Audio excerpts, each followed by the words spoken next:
Part 1. The Sacred Accord, the stars had rules. Every species that sailed between them knew this truth. For 3,000 years, one law stood above all others in the galaxy. No one could use stars as weapons. No one could destroy worlds where life might grow. This was the Stellar Preservation Accord, and it kept the peace. Marcus Chen stood before the great window of the diplomatic station, watching ships pass by like glowing fish in an endless ocean. He had been humanity's voice in the Galactic Council for 5 years now. His black hair had started showing gray streaks from the stress of the job. Behind him, his aide Jennifer rushed in with a data pad, her face pale. "Ambassador, you need to see this," she said, her voice shaking. Marcus took the pad and read the message. His hands began to tremble. The coffee cup he held crashed to the floor, brown liquid spreading across the white tiles. The message was from New Haven Colony, or rather, it was the last message from New Haven Colony. "They detonated their sun," Marcus whispered. "The Kervani actually did it." 3 human colonies had been in the path of the directed Nova blast. New Haven, Paradise Shore, and Little Earth. 400 million human colonists lived there. Lived. Past tense now. The Kervani hegemony had been growing more aggressive for decades. These crystalline beings stood 12 feet tall, their bodies looking like living diamonds that caught and reflected light in impossible ways. They controlled 30% of known space and commanded the largest fleet in the galaxy. For months, they had demanded that humanity abandon their colony worlds. The human colonies blocked the Kervani expansion routes to resource-rich systems. Marcus had told them no.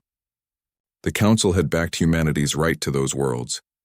The Kervani had smiled with their crystal faces and said they understood. They lied. "Get me a connection to Earth Command," Marcus ordered. "Priority 1. Tell them the Kervani have broken the accord." The holographic communication system hummed to life. Fleet Admiral Sarah Rodriguez appeared in blue light, her scarred face hard as stone. Everyone called her Hellstorm Rodriguez, though never to her face. She had earned that name fighting pirates in the outer colonies. "I've seen the reports, Ambassador," she said before Marcus could speak. 400 million dead. 3 worlds turned to ash. The Kervani broadcast a message claiming it was a mining accident. "Nobody will believe that," Marcus said. "No, but many will pretend to believe it. The Kervani fleet is too strong. The Council fears war more than they fear injustice." Marcus slammed his fist on his desk. "They destroyed 3 inhabited worlds. They turned a star into a weapon. If we don't respond, the accord means nothing." Sarah's expression didn't change. "I agree. Earth Command is calling back all ships. Every merchant vessel, every explorer, every colony ship. We're activating the reserve fleets. That won't be enough. The Kervani have 8,000 warships. We have maybe 2,000 even with reserves." A small smile crossed Sarah's face. It wasn't a pleasant smile. "Ambassador, do you know what makes humans different from every other species in the galaxy?" Marcus shook his head. "Every other species evolved on peaceful worlds. They reached the stars because they learned to work together early. They built their first ships in unity and harmony." Sarah leaned forward. "We didn't. We reached space while pointing nuclear weapons at each other. We learned to fly by strapping ourselves to controlled explosions. We are not a peaceful species that learned war. We are a warlike species that learned peace, and the Kervani just gave us permission to remember what we really are." The connection ended. Marcus stood alone in his office, looking at the stars. Somewhere out there, 3 worlds' worth of human souls had been turned to cosmic dust in an instant. The Kervani thought humanity would accept this. They thought humans would take compensation and move on like civilized beings. They had made a terrible mistake. Over the next days, Marcus watched as humanity did something no species had done in recorded history. The entire human civilization shifted to a war footing in less than a week. Cargo ships returned to dock and emerged as something else. Colony vessels designed to carry families to new worlds were stripped down and rebuilt. Mining ships that usually broke apart asteroids were given new purposes. The other species watched in confusion and growing fear. The Talari ambassador, a thin being with 6 arms and gentle eyes, approached Marcus in the council halls. "What are your people doing?" the Talari asked. "These are not military preparations we understand." "No," Marcus agreed. "They're not. The Kervani have offered compensation. 3 new worlds in their territory. Mineral rights to 12 systems. It is generous." Marcus turned to look at the alien. "Tell me, Ambassador, do you have children?" Yes, 5 pods with 3 younglings each. Imagine someone killed them all, burned them alive, then offered you money and said it was an accident. Would you take it? The Talari's 6 arms twisted in distress. That is not how civilized beings behave. No, Marcus said quietly. It's not. News came from the human worlds. Volunteers were signing up by the millions, not for military service in the traditional sense. They were volunteering for something else, something that made even Earth Command pause. But the volunteers kept coming. Parents who had lost children on the destroyed colonies, young people who had lost their whole families, old veterans who wanted one last fight. The Kirvani ambassador finally requested a meeting with Marcus, the crystalline being towered over the human, its body catching the light and throwing rainbow patterns on the walls. Your species is behaving irrationally, the Kirvani said, its voice like wind chimes. Accept our compensation. Move your remaining colonies. This conflict serves no purpose. Marcus stood up slowly. At 6 feet tall, he barely reached the Kirvani's chest. But he looked up without fear. You killed 400 million humans, Marcus said. You broke the only law that keeps the galaxy from burning. And you think we'll just walk away? What can you do? Your fleet is a fraction of ours. Your technology is decades behind. You are infants playing at war. Marcus smiled. It was not a friendly expression. We are the species that split the atom 70 years before we cured cancer. We put weapons in orbit around our homeworld before we put up communication satellites. We invented biological warfare before we invented antibiotics. Do you know why humanity embraced the Stellar Preservation Accord so completely? The Kirvani said nothing.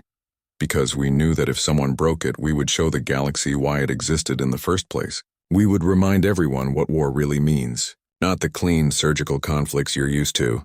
The kind of war that ends with entire species as footnotes in history books. You threaten us? No, Marcus said. I'm explaining consequences. You used a star to commit genocide. You shattered the one law that protected everyone. And now humanity will teach the galaxy why that law existed. We won't break the accord. We won't destroy worlds or weaponize stars. We'll do something much worse. What? We'll show you what humans can do while still following the rules. The Kirvani left without another word. That night, Marcus received word from Earth Command. The preparations were complete. Every human ship had been recalled and repurposed. 12 million volunteers had signed up for what everyone knew were one-way missions. Marcus looked at the stars one more time. Somewhere among those points of light, the Kirvani were preparing for a conventional war. They expected fleet battles and territorial disputes. They expected humanity to fight like a civilized species. But humans had never really been civilized. They had just been pretending. And now, with the ashes of 400 million dead drifting through space, they were done pretending. The war for the soul of the galaxy was about to begin. Part 2. The Galaxy Trembles. The Galactic Council chamber was built to inspire awe. A massive sphere floating in space, its walls were transparent aluminum that showed the stars in every direction. 500 species had representatives here, each in their own environmental booth. The air itself shimmered with translation fields that converted every language into something each being could understand. Marcus Chen sat in humanity's booth, watching as the council debated humanity's fate. The Kirvani delegation sat across the chamber, their crystalline bodies catching the starlight. They looked confident. They had every reason to be. The council speaker, an ancient being from the Urani species, raised its forearms for silence. The Urani were the oldest spacefaring race, respected by all for their wisdom and neutrality. The matter before us is grave, the speaker said, its voice like rustling leaves. The Kirvani hegemony stands accused of breaking the Stellar Preservation Accord. They claim the Nova event was a mining accident. We have reviewed the evidence. Marcus stood up. There is no evidence because the Kirvani vaporized it along with 400 million humans. The human speaks out of turn, the Kirvani ambassador said, its crystal face showing what might have been amusement. Emotion clouds judgment. We have offered generous compensation. The council recognizes the tragedy, the speaker continued. However, we must consider the broader piece. The Kirvani fleet maintains stability in their sector. War would cost billions of lives across dozens of species. Marcus felt rage building in his chest but kept his face calm. Around the chamber, other species representatives avoided looking at him. The Talari, the Morvac, the Zenthran, all longtime allies of humanity. None would meet his eyes. They were afraid. So the Council will do nothing? Marcus asked. The Council encourages humanity to accept the Kirvani offer. 3 new worlds, mineral rights, and a guarantee of safe passage through Kirvani space. Marcus activated his communication implant. A message went to Earth Command with a single word. Proceed. He stood and addressed the chamber. The Council has spoken. Humanity withdraws from this session. He walked toward the exit, then stopped and turned back. I have one last thing to say. You all knew the Kirvani broke the accord. You all know they murdered 400 million innocent people, and you choose to do nothing because you're afraid. Remember this moment. Remember that you had a chance to stand for justice and chose fear instead. The human booth went dark as Marcus left. On Earth, in a bunker 5 miles beneath the surface, Admiral Sarah Rodriguez stood before the assembled military command. The room held 200 of humanity's best military minds. The holographic display showed the galaxy with human territory marked in blue, a tiny cluster compared to the Kirvani's vast purple domain. Ladies and gentlemen, Sarah began, the Council has abandoned us. We stand alone. The Kirvani expect us to accept their blood money and forget our dead. Show of hands, who votes to accept? Not a single hand rose. Then we proceed with Operation Starfall. She turned to the display. The Kirvani have 8,000 warships. We have 2,000. In conventional warfare, we lose in 3 weeks, so we don't fight conventionally. The display changed, showing civilian ships, cargo haulers, colony ships, mining vessels, passenger liners. Over 50,000 vessels in total. Every one of these ships has been volunteered by their crews. They've been retrofitted with something special, not weapons in the traditional sense. The Accord forbids weaponizing stellar bodies or destroying habitable worlds. It says nothing about other tactics. General Park, an older Korean man with silver hair, raised his hand. Admiral, the volunteers understand these are one-way missions. 12 million volunteers, General. We had to turn away 30 million more. Every one of them lost someone in the Nova attack. They're not just willing to die. They're eager to make their deaths mean something. The display changed again, showing technical schematics.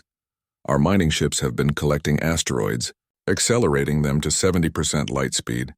A single impact releases more energy than 1,000 nuclear weapons.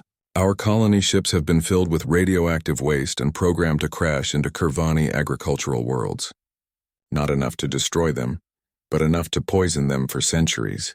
Our passenger liners now carry electromagnetic pulse generators that will fry any technology within a light minute. Captain Diana Reeves, one of the youngest officers present, spoke up. This is total war. The galaxy hasn't seen anything like this in 3,000 years. No, Sarah corrected. This is human war. The galaxy has never seen this because humans have never had to show them what we really are. She brought up an image of the Kirvani. Their crystalline bodies were beautiful, almost artistic in their complexity. The Kirvani evolved on a paradise world. No predators, no competition. They achieved spaceflight through cooperation and shared knowledge. They learned war from historical records and theoretical studies. They fight like it's a game with rules and honor. She smiled coldly. We evolved on a death world. Everything tried to kill us. Weather, disease, predators, and most of all each other. We didn't learn war from books. We perfected it through millions of years of practice. The Kirvani think they're warriors because they have the biggest fleet. They're about to learn what warriors really look like. 3 days later, the first strike began. The Kirvani colony world of Shimmer Garden was a jewel, covered in crystal forests that sang in the wind. 20 million Kirvani lived there, mostly artists and philosophers. The planet's defensive fleet of 200 ships patrolled in perfect formation. They never saw the rock coming. It was just an asteroid, about 3 miles wide, moving at 70% the speed of light. By the time their sensors detected it, it was already too late. The impact didn't destroy the world. That would have broken the accord. But it hit the ocean, sending tsunamis 500 feet high across every continent. The crystal forests shattered. Cities crumbled. The death toll was 8 million in the first hour. Before the Kirvani could respond, 12 more worlds were hit. Not destroyed, but crippled. Agricultural worlds poisoned with radiation. Industrial worlds hit with electromagnetic pulses that fried every circuit. Military installations bombarded with kinetic strikes that left craters visible from orbit. The Kervani fleet scrambled to respond, but there was nothing to fight.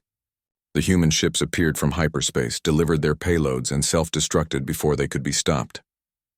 Each ship broadcast the same message in its final moments. For New Haven, for Paradise Shore, for Little Earth, for the 400 million. We are humanity. We do not forgive. We do not forget. In the council chambers, emergency sessions were called. The Kervani ambassador demanded action against humanity for these attacks. Marcus Chen attended via hologram from Earth. Humanity is committing atrocities. The Kervani screamed, its crystalline form actually cracking from stress. Are we? Marcus asked calmly. We haven't destroyed any worlds. We haven't weaponized any stars. We're following the accord to the letter. You're murdering billions. No, we're fighting a war. A war you started when you murdered 400 million of our people. Did you think we would just accept it? Did you think humans were weak because we're young? The Talari ambassador spoke up, its 6 arms trembling. The humans must stop. This violence serves no purpose, Marcus laughed. It was not a pleasant sound. No purpose? Every dead Kervani is a message. Every poisoned world is a lesson. The purpose is to teach the galaxy what happens when you genocide humans and expect us to walk away. You're monsters, the Kervani said. Yes, Marcus agreed. We've always been monsters. We just pretended to be civilized because it was easier.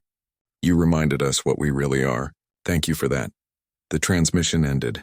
Around the galaxy, beings watched in horror as humanity systematically took apart the Kervani hegemony, not through conquest but through destruction. They weren't trying to take territory. They were trying to make a point, and the galaxy was starting to understand what that point was. Humans were not like other species. They were something older, something darker. They were predators who had learned to wear the mask of prey, and now the mask was off. Part 3. The blind spot of arrogance High Commander Xerath stood in the war room of the Kervani flagship Eternal Radiance. His crystalline body was a deep purple, the color of authority among his people.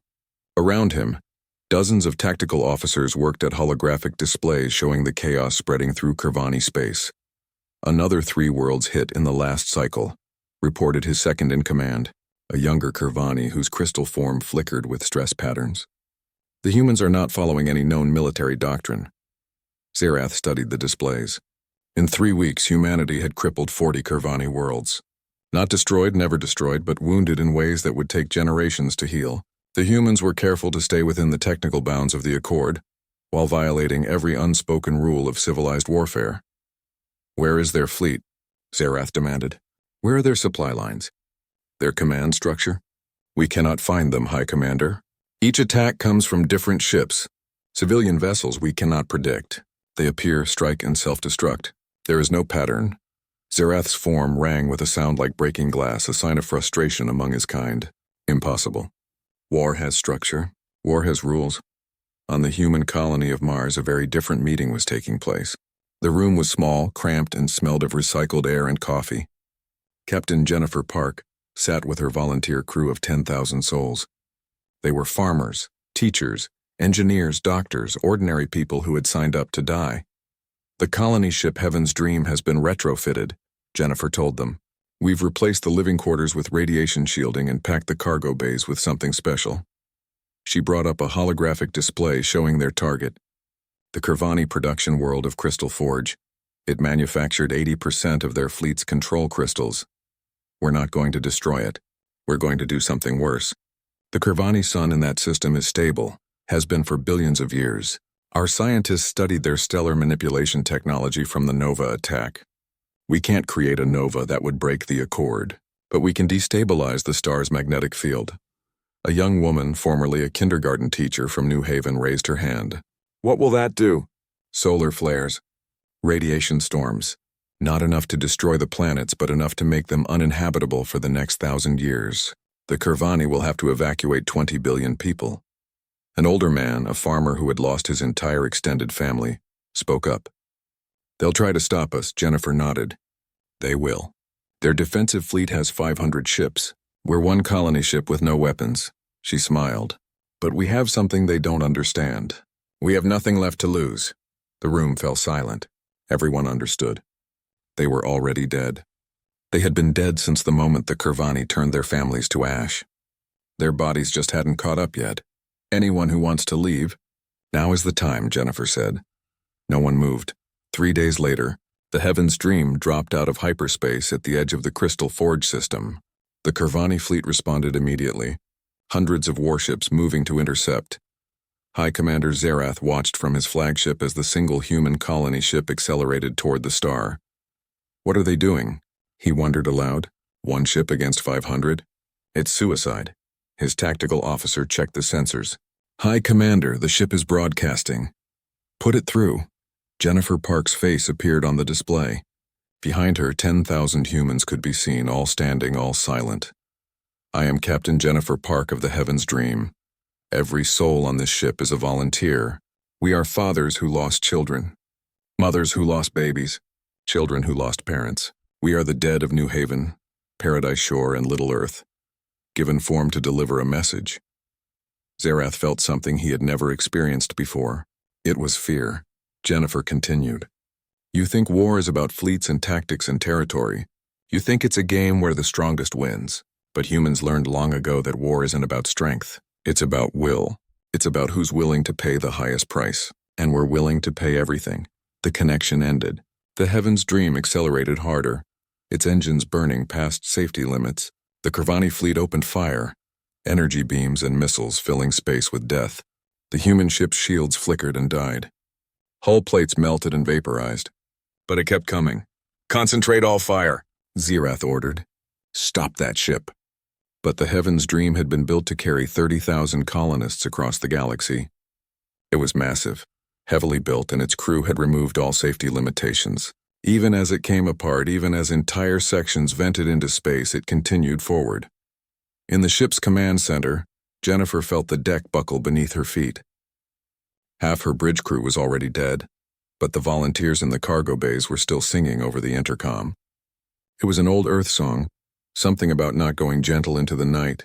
Distance to target, she asked, blood running from a gash on her forehead. 300,000 kilometers, someone answered. Initiate the package. Deep in the ship's hold, devices built from stolen Kurvani technology and human nuclear expertise activated. Not weapons, technically, just tools to manipulate stellar magnetic fields. The same technology the Kurvani had used to create a directed nova, but reversed, made chaotic instead of controlled. The Heaven's Dream died 50,000 kilometers from the star's surface, torn apart by the combined firepower of 500 warships. But its package had already been released, small pods accelerating into the star's corona. Zerath watched the human ship's destruction with satisfaction. Send a message to the homeworld. The human attack has been stopped. Then his science officer made a sound like shattering crystal. High Commander, the star.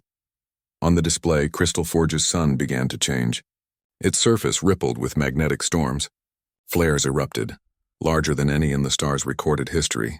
The carefully balanced magnetic field that had kept it stable for eons twisted and writhed. What have they done?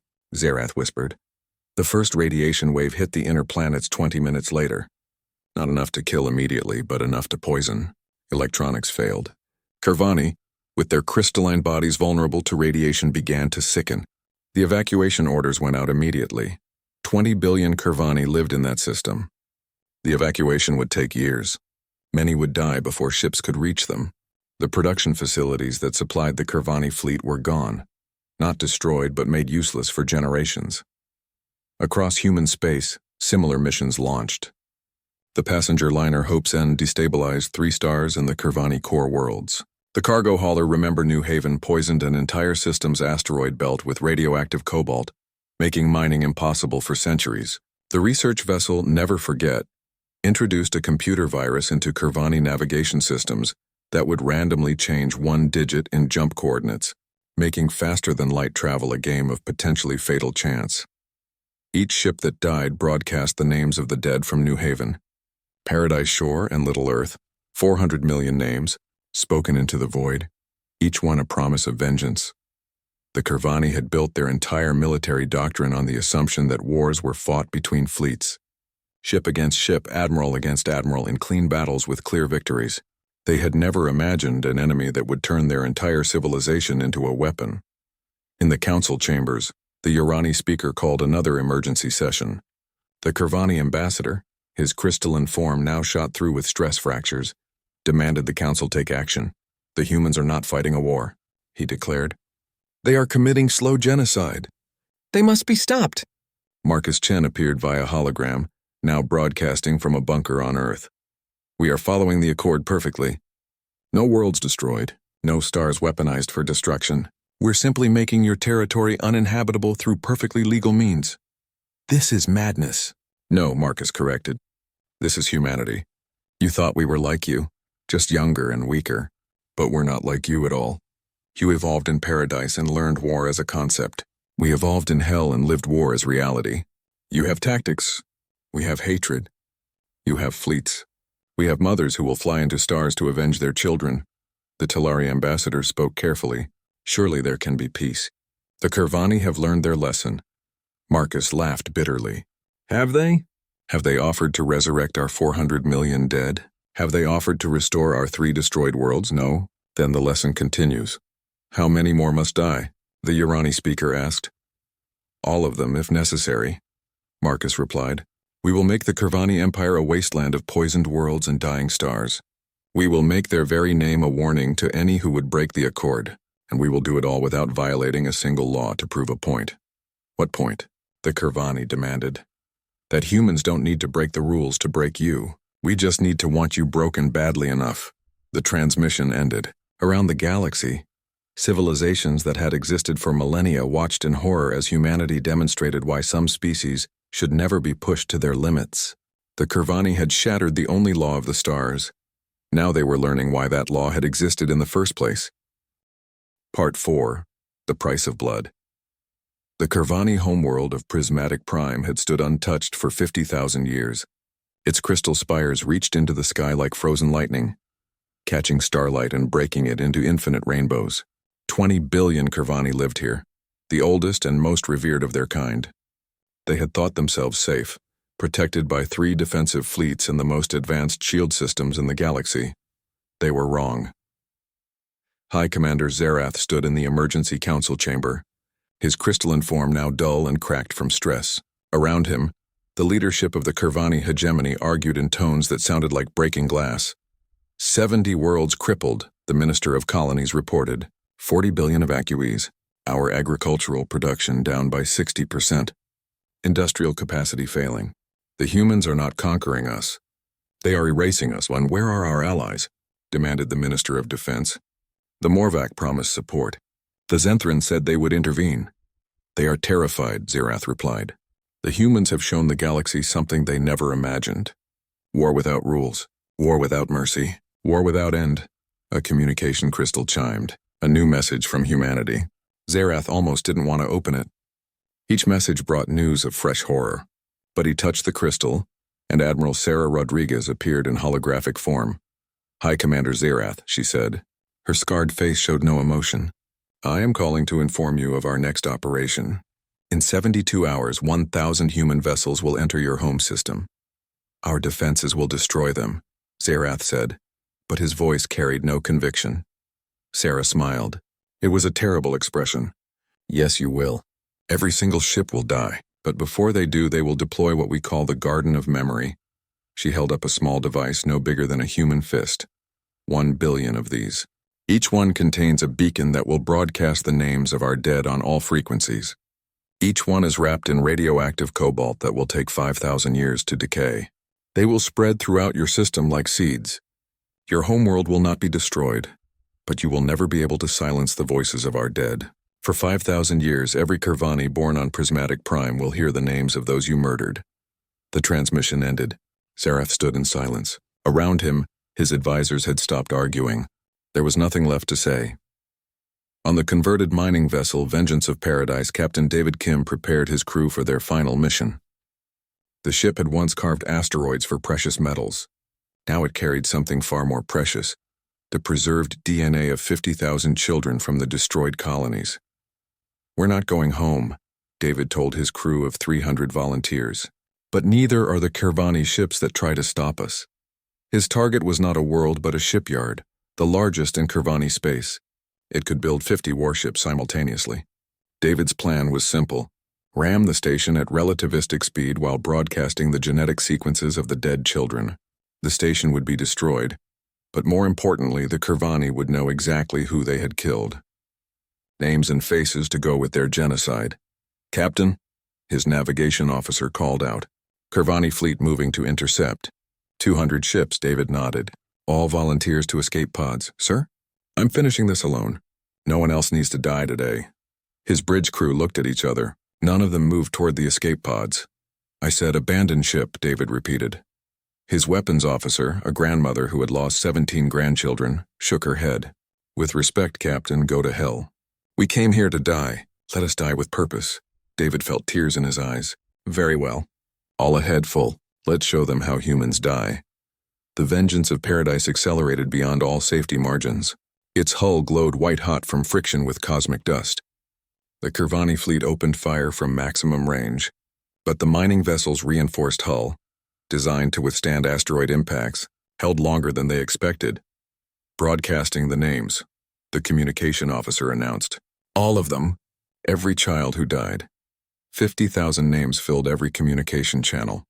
Ages attached to each one, 7 years old, 3 years old, 6 months old. The youngest was 2 days old when the Nova incinerated her. The Kurvani fleet hesitated. For just a moment, hearing those names, understanding what they had done, they paused. It was enough. The vengeance of paradise hit the shipyard at 70% light speed. The explosion was visible from the planet's surface, a new star that burned for 3 seconds and then went dark. Across the galaxy, similar scenes played out. The colony ship Last Light of Earth flew into a Kurvani military installation, while broadcasting video messages from the colonists who had died, their last words to loved ones who would never hear them. The cargo hauler Memory Eternal scattered radioactive dust through 12 agricultural systems while projecting holographic images of the destroyed human worlds, beautiful and green and full of life before they were turned to ash.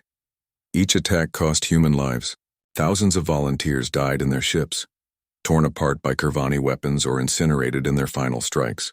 But for each human who died, the Kurvani lost millions to evacuation, billions in destroyed infrastructure, and something more precious than either, their certainty that they were the strong and humanity was the weak.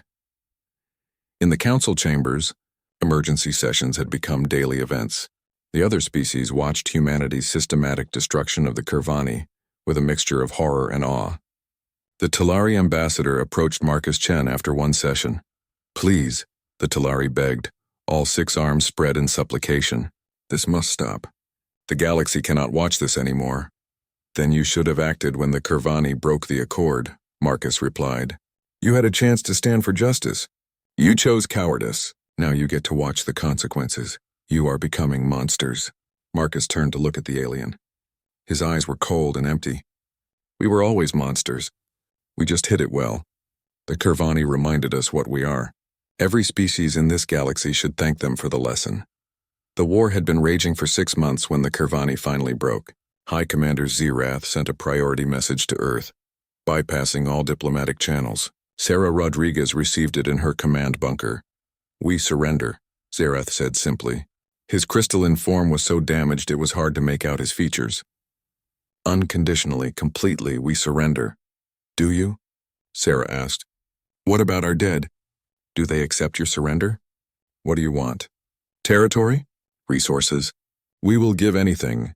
We want you to remember. We want every Kurvani for the next 1,000 generations to know what happens when you commit genocide against humanity. We want your empire reduced to a handful of systems barely enough to survive. We want monitoring stations in your space forever. And we want the Stellar Preservation Accord renamed. To what? The New Haven Covenant. And any violation will trigger automatic human response. No council vote, no debate. You break it, we break you. Zerath's form rang with the sound of despair. You have destroyed us. 90 worlds made uninhabitable. 60 billion refugees. Our civilization will take millennia to recover if it ever does. Good, Sarah said. Maybe in 1,000 years you'll have learned something. You are devils, Zerath whispered. Devils in the void. Yes, Sarah agreed. We are. We are the devils that keep the darkness at bay. We are the monsters that hunt other monsters, and now the whole galaxy knows it. The surrender was formalized within days. The Kirvani hegemony, once controlling 30% of the galaxy, was reduced to 5 systems. The rest of their territory was quarantined, poisoned or irradiated, uninhabitable for generations.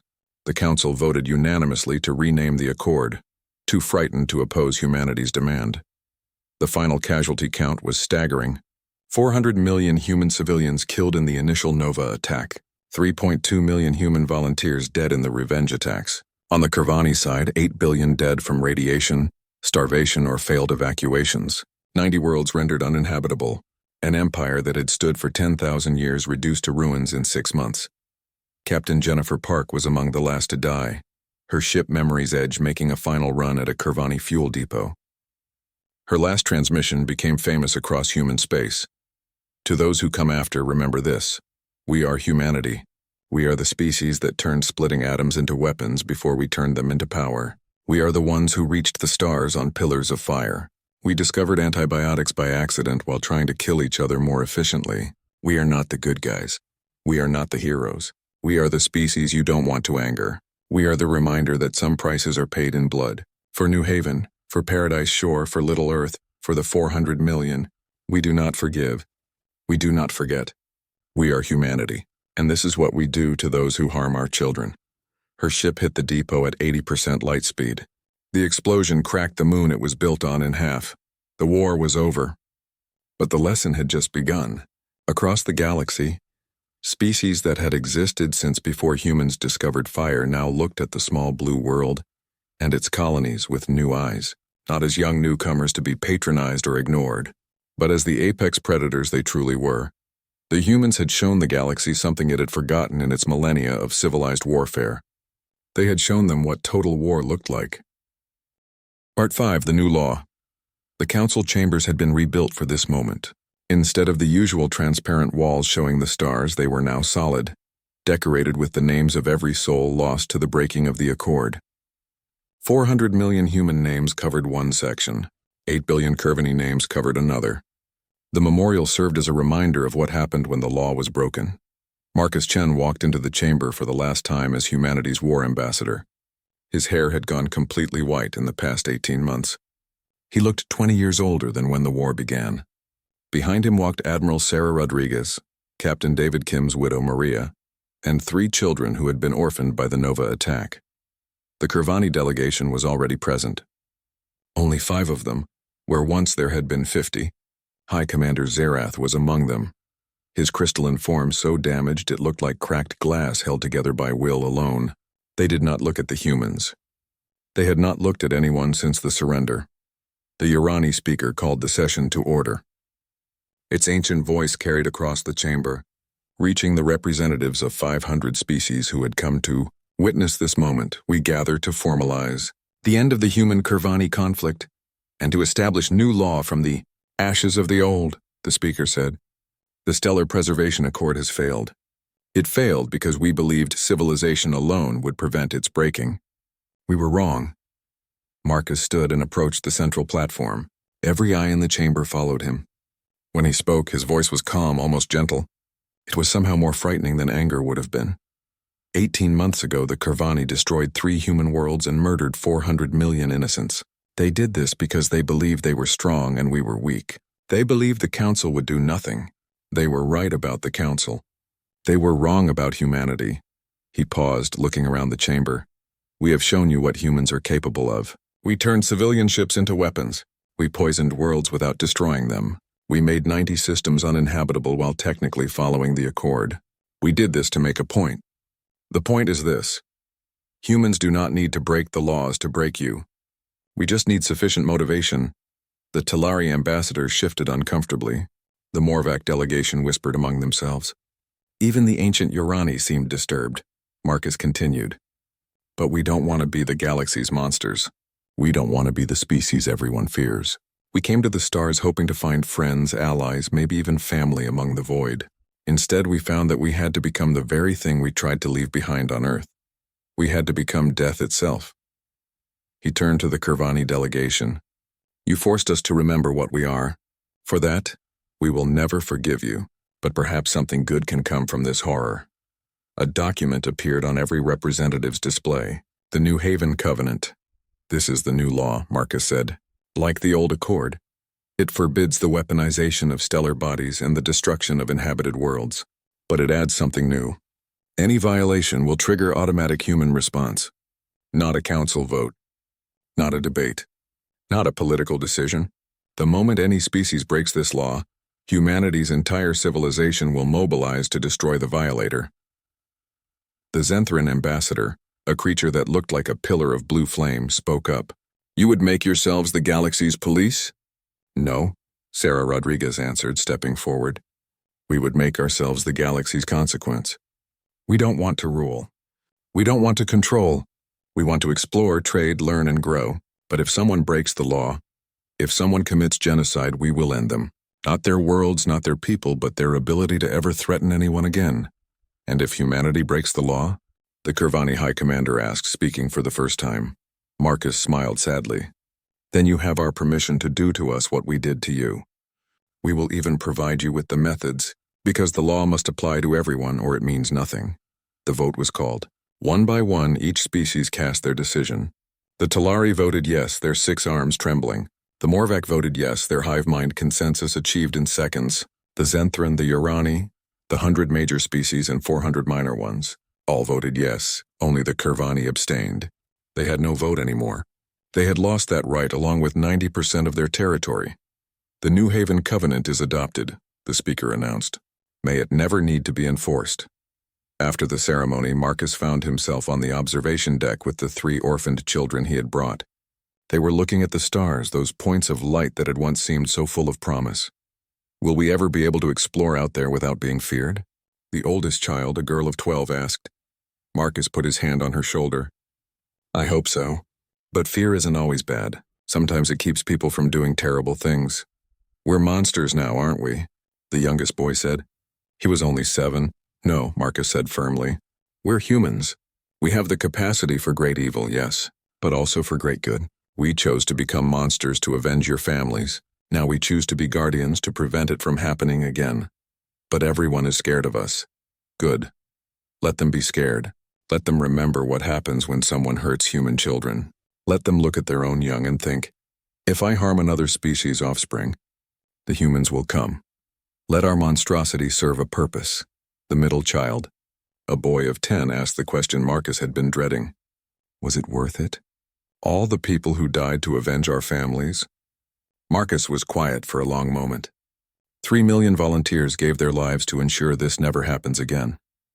They chose to die so that no other human children would be burned alive by nova fire, so that no other species would think humans were weak enough to genocide without consequence. Was it worth it? Ask me in 1,000 years.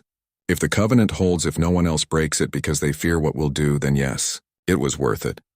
On the Kurvani homeworld, now hosting 60 billion refugees in camps that stretched across continents, High Commander Zerath stood before the memorial to the Kurvani dead. 8 billion names carved in crystal that would last forever. His aide, one of the few military officers to survive the war, stood beside him. Do you hate them? The aide asked. The humans? No, Zerath said, surprising himself with the truth. I hate us. We thought we were superior. We thought their youth made them weak. We thought their small territory made them insignificant. We were fools. They destroyed us.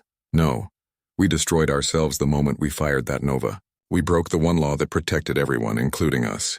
The humans just delivered the consequence we earned. What will we tell our younglings? How do we explain that our empire is gone? Zerath's form chimed with bitter knowledge. We tell them the truth. We tell them that we committed genocide and paid the price. We tell them that humans are not evil, but they are dangerous when provoked. We tell them that the New Haven Covenant exists because we proved the old law had no teeth. And we tell them to never, ever give humanity a reason to remember what they are. Back on Earth, in a small apartment in what used to be New York, Captain Jennifer Park's sister stood at a memorial wall. It held pictures of Jennifer and the 10,000 volunteers who had died with her. Below the pictures was a simple inscription. They chose to die so others might live. They chose to be monsters so future generations could be human. Remember their sacrifice. Remember their names. Remember that the price of peace is sometimes paid in blood. She placed a flower beneath her sister's picture and walked away. Outside, children played in the streets. Ships launched toward the stars. Life continued. The war was over, but its echo would last forever. The galaxy had learned a terrible lesson. Humans were not the strongest species. They were not the most advanced. They were not the oldest or wisest. But they were, without question, the most dangerous when cornered. They were the species that would burn their own lives away to make a point. They were the ones who would turn their entire civilization into a weapon if pushed too far. The Kurvani had shattered the only law of the stars. Humanity had made them pay in blood, and in doing so they had written a new law, one backed not by words or treaties but by the promise of absolute destruction to any who would break it. The New Haven Covenant stood as both memorial and warning. 400 million human souls had died to birth it. 3 million more had died to enforce it. 8 billion Kurvani had paid the price for breaking its predecessor. These numbers were carved into the foundation of the new law, a reminder written in blood and sorrow. In the council chambers, Marcus Chen gave his final speech as war ambassador. "We did not want this role," he said to the assembled species. "We did not want to be the galaxy's sword of judgment. But you gave us no choice. When genocide came to our door, you turned away. So we became what was necessary. We became the consequence you refused to be." He looked at each delegation in turn. "Remember this day. Remember what humanity is capable of. Not because we glory in it, but because we grieve it. We have shown you our darkness so that we never have to show it again. The New Haven Covenant is our promise and our warning. Break it, and we will break you. Keep it, and we will stand with you until the stars grow cold. We are humanity.